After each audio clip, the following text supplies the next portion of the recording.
جو آج جن کی قیادت وہاں جا کر بڑی کہہ رہی ہے، آج بڑے اظہار ہمدردی کر رہی ہے، تو کہ کل کے جلسے میں یہ اظہار ہمدردی نہیں ہو سکتا تھا؟ کیا کل کے جلسے میں 5 منٹ کے لیے ان کے لیے خاموشی نہیں ہو سکتی تھی؟ کیا کل کے جلسے میں ان دہشت گردوں کے خلاف بات نہیں ہو سکتی تھی؟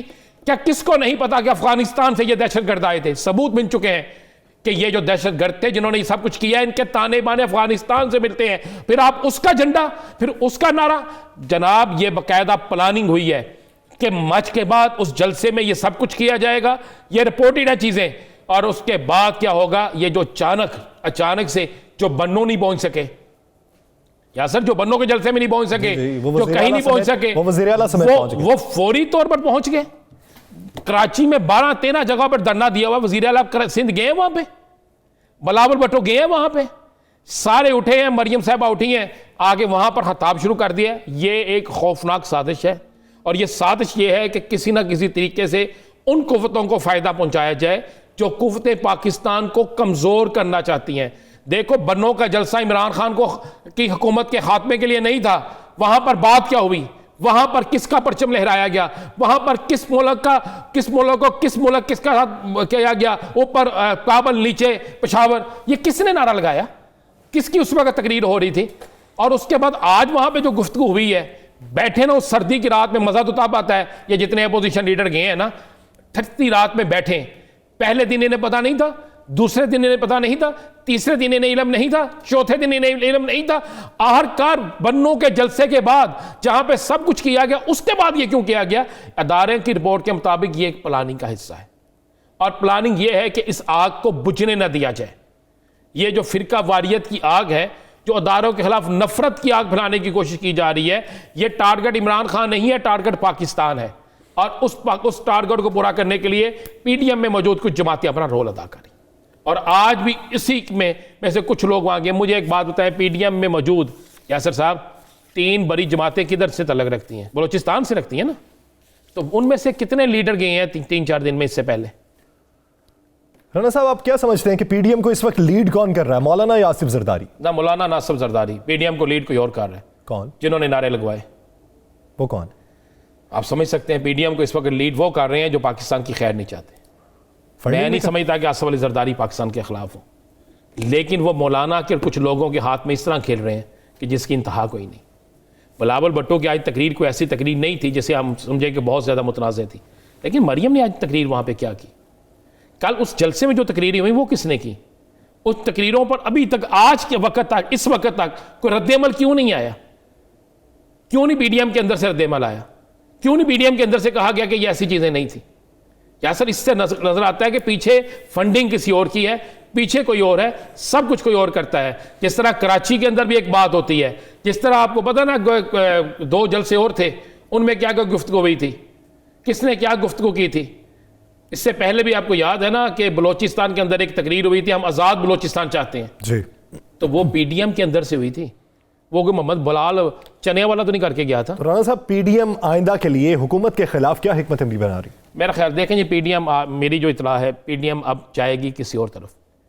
پی ڈی ایم آج کے بعد حکومت کے خلاف جو تحریک چلائے گی اس میں تمام چیزیں شامل ہوں گی، مہنگائی، بے روزگاری، ساتھ ساتھ صوبائی عصبیت، اس کو بھی رنگ دیا جائے گا، سواد لسانی جو چیزیں ہیں اس کو بھی رنگ دیا جائے گا، اور چاروں صوبوں سے علیحدہ آپ یہ دیکھیے کہ صوبائی عصبیت تو ایک پارٹی کے حصے میں آ جائے گا، اس میں سب کو کیسے فائدہ ہوگا؟ سب میں فائدہ، دیکھیں ان کا فائدہ یہ ہے کہ پاکستان کو نقصان ہو۔ جب پاکستان کو نقصان کی بات آئے گی تو کئی لوگ اس چیز سے کہ پاکستان کا نقصان نہیں دیکھیں گے، وہ دیکھیں گے ان کی اس نقصان سے حکومت کس طرح جاتی ہے، تو وہ اس کے فائدے میں آ کے اپنا رول ادا کریں گے۔ یعنی آنے والے دنوں میں آپ کو صوبائی عصبیت بھی دکھائی دے رہی ہے، آپ کو تشدد بھی دکھائی دے رہا ہے، شدت پسندی بھی دکھائی دے رہی ہے، اور یہ حکمت عملی ہے پی ڈی ایم کی۔ یا سر ایک چیز اور بڑی کلیئر ہے، ایک سوال تو اٹھتا ہے نا، اب میرا یہ سوال اٹھتا ہے اداروں سے بھی، اور یہ ہر پاکستان کا سوال اٹھتا ہے، پاکستان کے اہم اداروں سے بھی یہ سوال اٹھتا ہے، حکومت وقت سے بھی، خاص کر شیخ رشید صاحب سے، جنہوں نے کہا تھا کہ اب جو اداروں کے خلاف یا پاکستان کے خلاف بات کرے گا اس کو معافی نہیں کریں گے۔ تو کل کے بنوں کے جلسے میں جو کچھ ہوا ہے اس کے بعد کوئی ایف آئی آر ہوئی؟ پاکستان کے اندر افغانستان کے پرچم لہرانے والوں کے خلاف کوئی بات ہوئی؟ وہاں پہ نعرے لگانے والوں کے خلاف کوئی بات ہوئی؟ اگر نہیں ہوئی تو پھر آپ ملزم کو بالکل کلیئر لوگوں کو دے رہے ہیں کہ لوگوں کے حال رب بخوبی جانتا ہے. اگر سارے یکجہتی کے لیے پہنچے ہیں اور پاکستان کی سالمیت ہی آپ کے دل میں امید کی طرز پہ شامل ہے تو ہم آپ کو سلام پیش کرتے ہیں. لیکن اگر بغض، کینہ اور ذاتی مفاد شامل ہیں تو یہ عوام آپ سے ایک دن سوال کریں گے، آج نہیں تو بروز محشر. ناظرین، دیگر ایشوز پر بات کریں گے ایک شارٹ بریک کے بعد. اسٹے ود اس.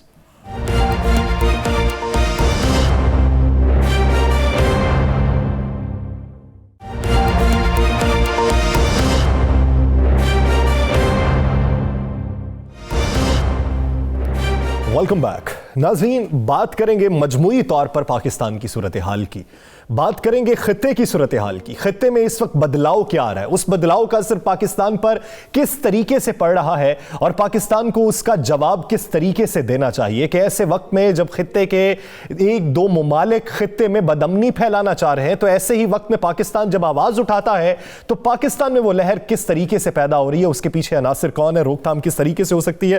ہمیں جوائن کیا ہے تجزیہ کار جنرل ریٹائرڈ عبدالقیوم صاحب نے. بہت شکریہ جنرل صاحب اس حوالے سے اپنا وقت دینے کے لیے. جنرل صاحب، آپ کیا سمجھتے ہیں کہ سانحہ مچ کے بعد اس وقت جو صورتحال بن چکی ہے کلی طور پر پاکستان کی، اس کی روک تھام کس طریقے سے کریں گے اور سیاسی جو پارٹیز ہیں انہیں کس طریقے سے رول ادا کرنا چاہیے؟ دیکھیں، یہ جو ٹیررزم کی ابھی ویو ہے نا، یہ ریسرجنس آف ٹیررزم ان پاکستان، یہ ایک سیریس ڈیولپمنٹ ہے. اور انفارچونیٹلی ہم جو لوگ حکومت میں ہیں وہ یہ سمجھتے ہیں کہ کوئی ایک واقعہ ہو جائے، اس پہ ریئیکٹ کیا اور اس کے بعد ان کو کفن دفن کر کے پھر فارغ ہو کے بیٹھ گئے.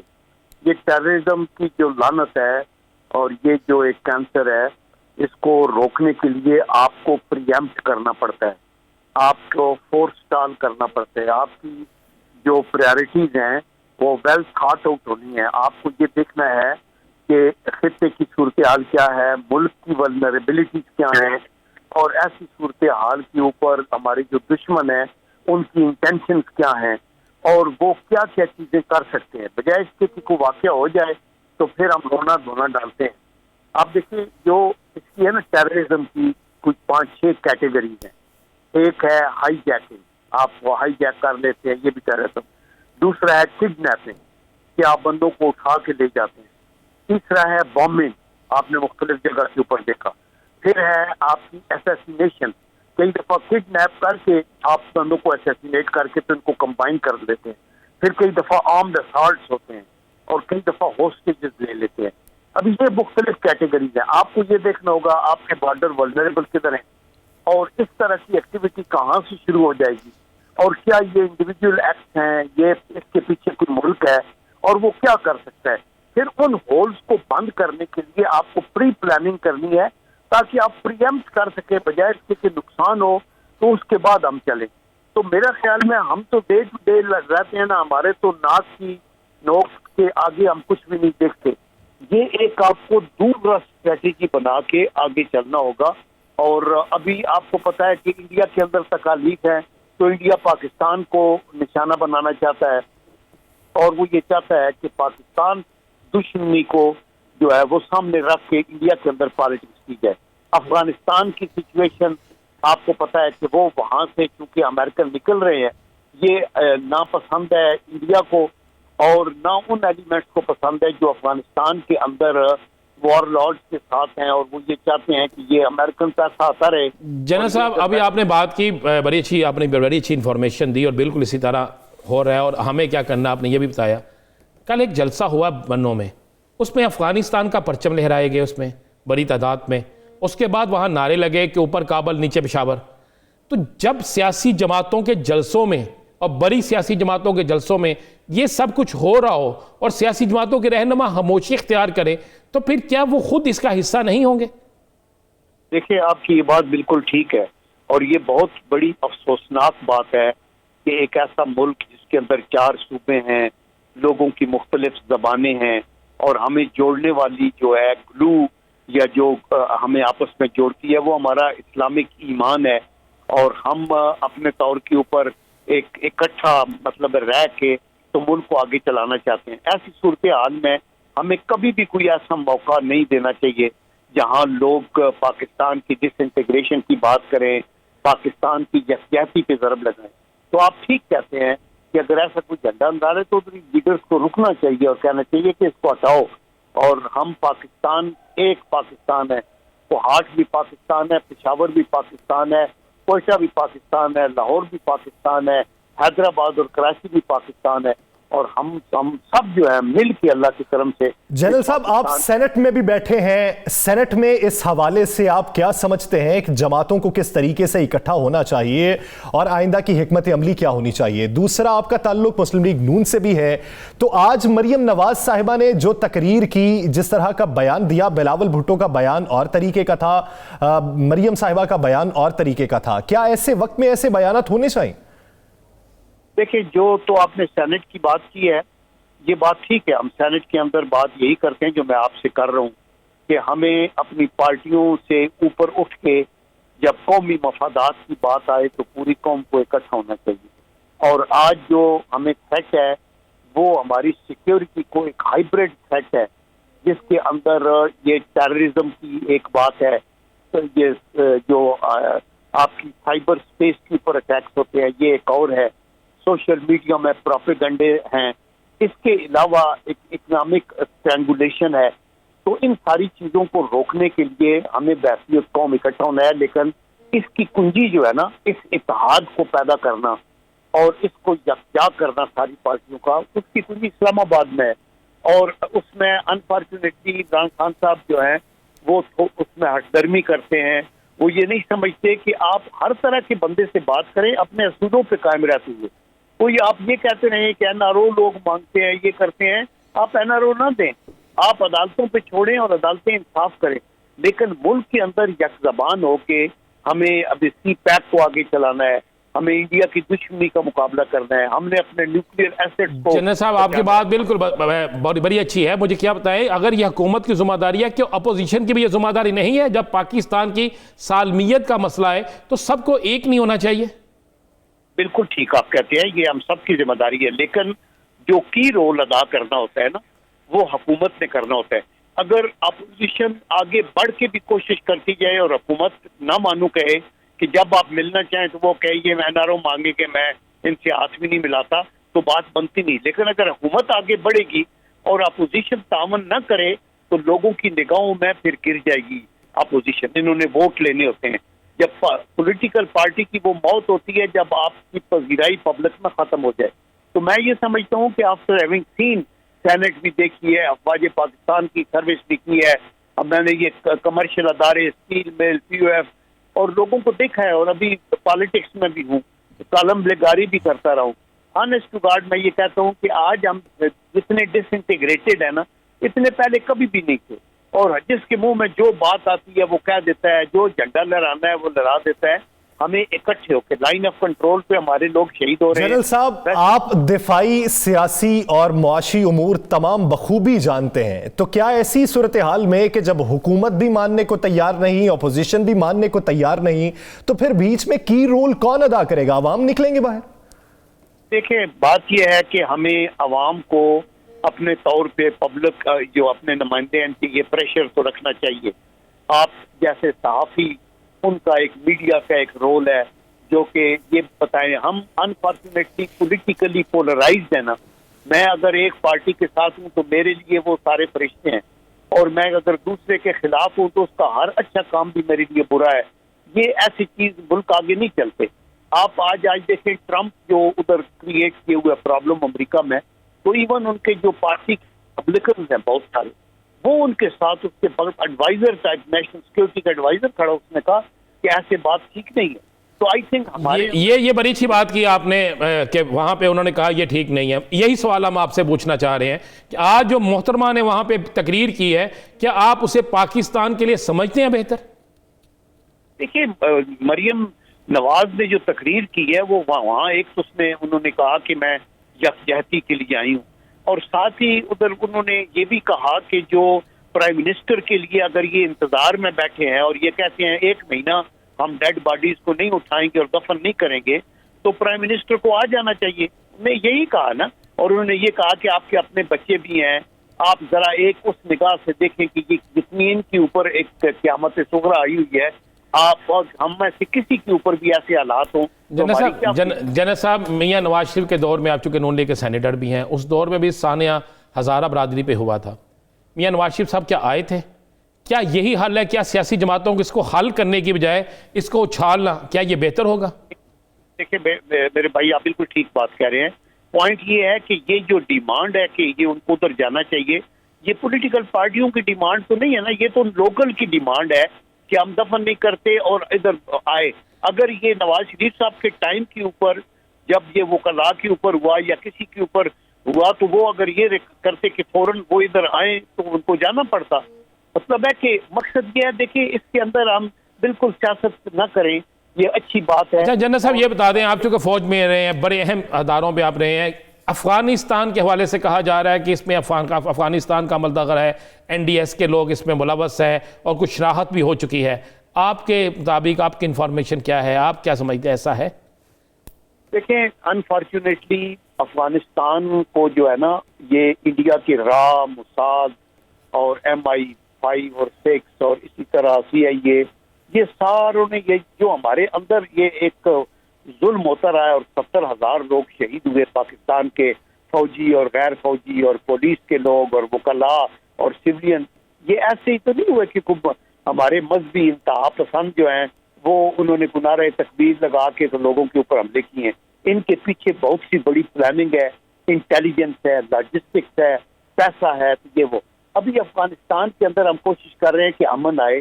اور اس جنرل صاحب، افغانستان میں امن آئے ہماری خواہش ہے، خارجہ پالیسی میں بات نہیں کرتے، حکومت کی منطق ہے، حکومت جو بہتر سوچتی ہے، لیکن آپ کیا سمجھتے ہیں کہ افغانستان میں امن لانے کے لیے ہمیں مزید کتنی قربانیاں دینی پڑیں گی؟ دیکھیں میں تو چاہتا ہوں کہ ہمارا کسی قسم کی نہ جانی نقصان ہو نہ مالی نقصان ہو اور افغانستان پرامن ہو جائے اور وہاں کے لوگ اپنی مرضی کی حکومت بنا کے رکھیں. لیکن آپ یہ دیکھتے نا کہ انگریزی میں کہتے ہیں کہ you may not be interested in strategy but strategy is interested in you. یعنی آپ اپنے طور پہ اپنے آپ کو کہیں کہ میں اپنے معاملات میں رہوں گا، باہر میں کسی چیز کی نہیں کروں گا، لیکن لوگ جو ہیں وہ آپ کو زندہ نہیں رہنا دینا چاہتے. وہ نہیں چاہتے کہ مضبوط پاکستان جو نیوکلیئر پاکستان ہے اور اس کے آگے چانسز ہیں کہ ان کا سی پیک چل جائے. اور جنرل صاحب، کیا مچھ ثانیہ سے سبق سیکھ کر ہم کوئی نئی اور ایسی بہتر حکمت عملی بنا سکتے ہیں؟ اور کیا تمام سیاسی جماعتیں اس پر سیاست کی بجائے پاکستان بچانے اور دہشت گردی کے ہاتھ میں کی طرف جا سکتی ہیں؟ دیکھیں میرے خیال میں تو ہمارے سارے لیڈروں کے لیے لمحہ فکری ہے. حکومت کے اندر جو لوگ ہیں ان کے لیے بھی، اپوزیشن کے اندر جو لوگ ہیں ان کے لیے بھی، میڈیا کے لوگوں کے لیے بھی اور عوام کے لیے بھی، کہ ہمیں اپنے ملک کو آگے لے کے جانا ہے. مشکلات بہت ہیں اور یہ بات ٹھیک ہے کہ حکومت جو ہے، ہر حکومت میں یہ نہیں ہوتا کہ وہ فوری طور پہ آ کے جادو کی چھڑی کے ساتھ سب کچھ ٹھیک کر دے. حکومت کا رویہ بھی مثبت ہونا چاہیے، لیکن پورا تعاون ہونا چاہیے، پارلیمنٹ کو مؤثر بنایا جائے. اور یہ جو آپ کے اکنامک پراسپیرٹی کے پروجیکٹ ہیں لائک سی پیک وغیرہ، اس کے اوپر بالکل سیاست نہ ہو. اور دہشت گردی کے اوپر بھی ہم سارے اکٹھے ہو کے، تو جیسے دیکھیں نواز شریف صاحب اس وقت تھے تو پبلک اسکول میں بچوں کے اوپر حملہ ہوا تو انہوں نے APC بلائی اور اس میں عمران خان صاحب بھی گئے تھے، تحریک انصاف کے لوگ، آرمی کی لیڈرشپ بھی وہاں موجود تھی. پھر نیشنل ایکشن پلان بنا. ابھی موجودہ حکومت نے نیشنل ایکشن پلان کو تو بیک برنر سے رکھا ہوا ہے. ان چیزوں کو ساریوں کو ٹھیک کر کے آگے چلنا ہوگا. سیاست بھلے کریں لیکن اس کو سیاست ایسی کاسٹ آف ریاست جو ہے نا وہ نہ کی جائے جہاں ریاست کا نقصان ہو. ہماری اپنے طور کے اوپر ہر بندے کی ایمبیشنز ہیں. کوئی سینیٹر بننا چاہتا ہے، کوئی نیشنل اسمبلی کا ممبر بننا چاہتا ہے، منسٹر بننا چاہتا ہے، لیکن اس کے لیے آپ محنت کریں اور اس کی حدود و قیود ہیں.